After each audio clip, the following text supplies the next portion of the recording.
Okay, so the courts are telling us that we need records to support these kinds of preferential treatment programs. And by record, they mean just a showing of evidence that racial discrimination continues. So how do we do that? Well, a couple of ways to do it. What they had in mind specifically was Congress have hearings.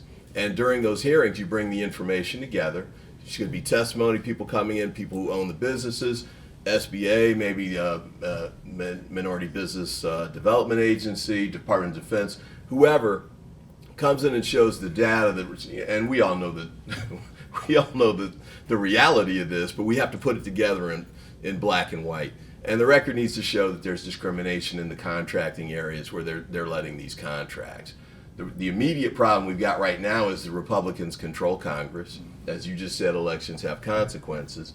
So I can't put that record together right now in a way that we need to have it go forward. Since I can't do it at Congress, what I'm asking the White House to do and the administration is to do it through departments.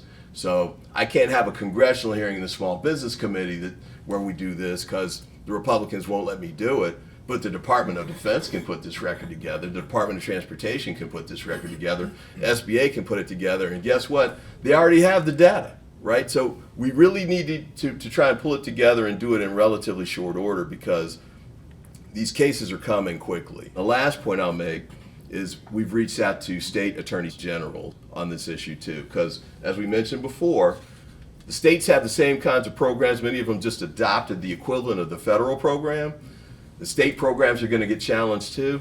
Who's got money in those states, Democratic states, to fight back?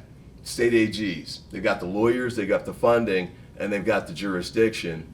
We need them to push out too. So we're reaching out to build that out across the country as well and see if we can move forward with that. But just the last thing we need from you all is to reach out. As Darryl was saying a minute ago, if you're in an organization, where the minority suppliers, minority business, whatever it is, you need to talk to them and say, we need to get on the phones, we need to start writing the letters, send the emails to the White House, SBA. We need you all to step up, state AGs, governors, whoever. Send it to me, send it to Jolene, I don't care. But send it out. This is the moment. This is a critical moment for us to be heard, to use your voices to get this moving forward. Because if we sleep on it, the train might leave the station.